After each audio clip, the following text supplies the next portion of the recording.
Verdadeira febre da década de 80, o nosso querido herói de Eternia teve vários quadrinhos publicados no Brasil. Certamente os fãs de He-Man e os mestres do universo vão lembrar dessas publicações lançadas pela editora Abril lá no final dos anos 80. Irei mostrar um pouco da minha coleção e falar sobre essas histórias e suas curiosidades.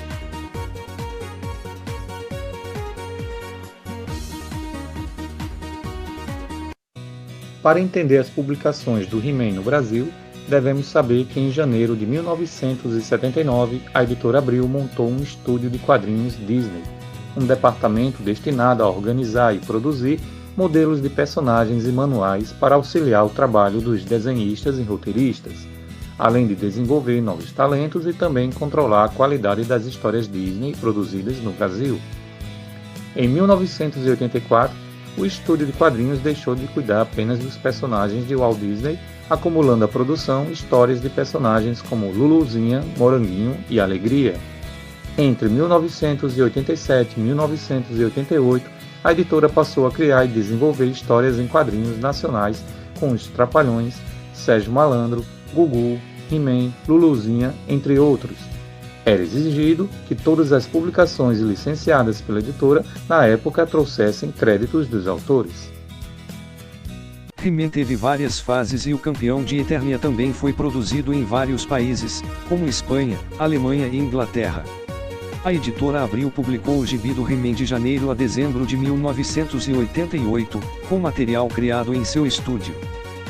Inicialmente, a revista He-Man publicou histórias da França, Estados Unidos e Inglaterra.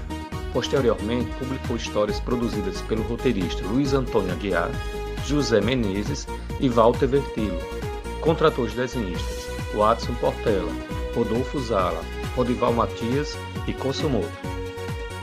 Venho adquirindo os quadrinhos do He-Man já faz algum tempo e pretendo fechar essa coleção.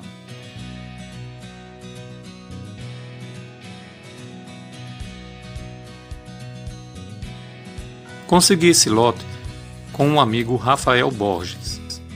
Elas foram adquiridas em janeiro de 2019.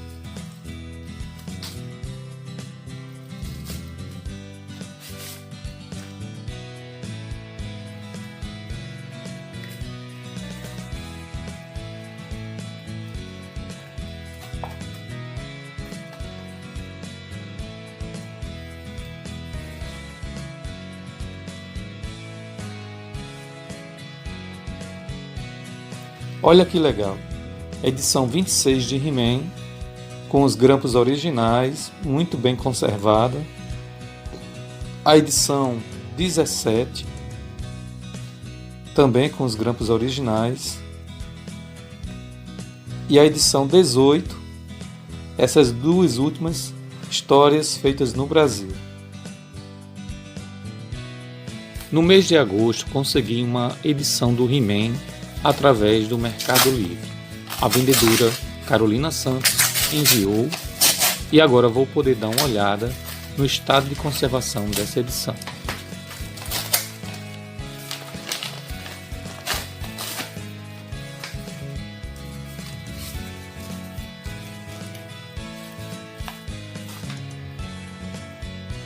Edição número 30,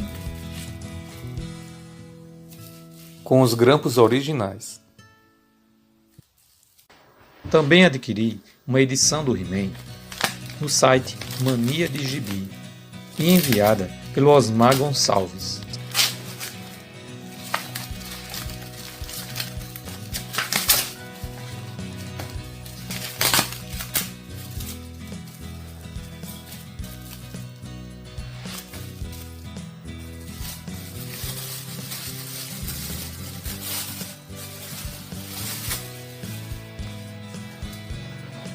Edição 28 de He-Man. Vamos conhecer agora um pouco sobre os artistas que contribuíram para a revista He-Man. Roberto Koisumoto resolveu desenhar quadrinhos desde 1976. Trabalhou em diversas editoras e na mesma época ilustrou vários títulos em quadrinhos para a editora Abril. Com os desenhos de Koisumoto, tem as edições 16, 18 17. O artista pernambucano Watson Portela produziu inúmeros quadrinhos, em especial nas décadas de 70 e 80, angariando muitos fãs. Ele desenhou quase todos os gêneros, inclusive capas das revistas de super-heróis da Abril. Seu lindo traço mistura estilo japonês com estilo europeu da década de 70. Ele trouxe para os quadrinhos brasileiros o desenho solto, bem movimentado, ótimo conhecimento anatômico e de expressões, perspectivas ousadas e dinâmicas, arte final extremamente bem executada e letras bem feitas. Com os desenhos de Watson Portela, tem as edições 17, 19, 20, 21,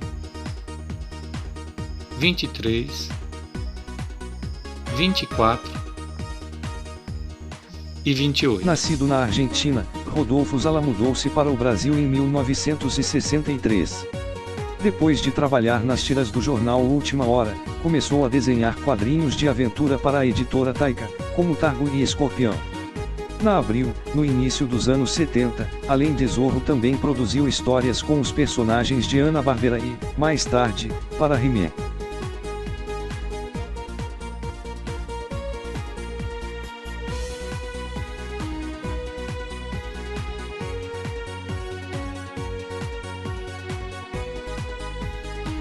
Com os desenhos de Rodolfo Zala, tem as edições 18, 20, 24 e 30.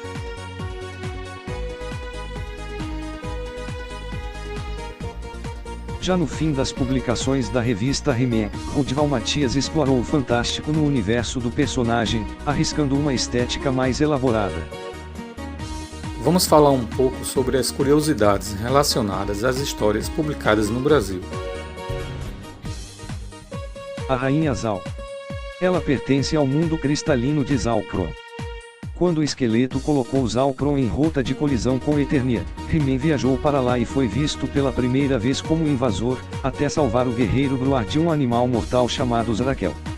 Bruar é o guarda-costas da rainha. No passado existia um demônio chamado Tricéfalo. Ele habitava a dimensão de Eternia quando o dragão Granamir o expulsou para a dimensão chamada Anti-Eternia. Nela as leis naturais não se aplicam, tudo é muito confuso e caótico. Aprisionado, o demônio busca vingança e uma maneira de voltar. Em Eternia existe um cristal mágico capaz de abrir a porta entre as dimensões e é tão poderoso que é capaz de aprisionar o dragão Granamir e medir forças com He-Man. O robô indestrutível. Um vulcão chamado Aston volta à atividade depois permanecer inativo por anos em Eternia. Dentro dele fora preso um robô de origem desconhecida que no passado trouxera destruição e pânico. Com a reativação do vulcão, o robô se liberta e duela com He-Man. O desafio. Esqueleto consegue uma arma poderosa o suficiente para atacar He-Man e o Palácio Real. Ele é chamado Cibernum.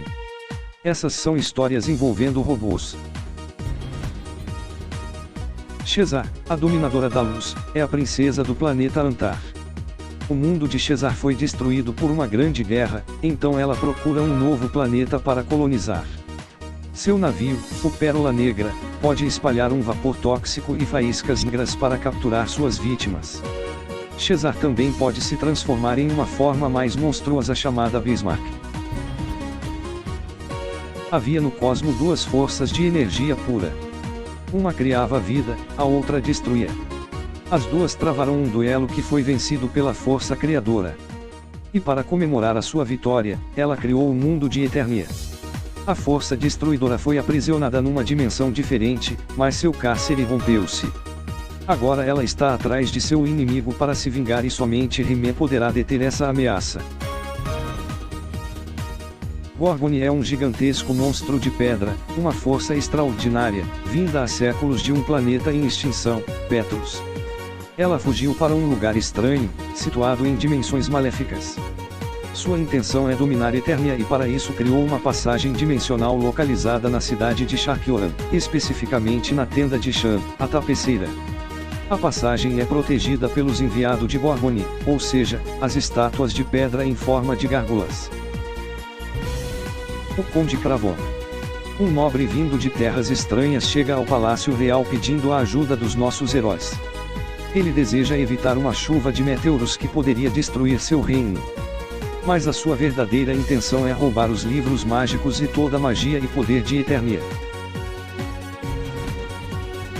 Hoje em dia, He-Man é um ícone da cultura popular. O personagem marcou época nos anos 80 com um desenho animado de imenso sucesso que teve 2 temporadas, entre 1983 e 1985. O nome da animação era Mestres do Universo, mas por aqui ficou conhecido como He-Man. He-Man também era o nome da revista até a edição 15, quando foi rebatizada como He-Man e os Mestres do Universo. A editora lançou as primeiras histórias baseadas na animação, depois pelo selo Star Comics, até resolver investir em histórias locais. A revista da Abril foi publicada até 1988 e durou 32 edições.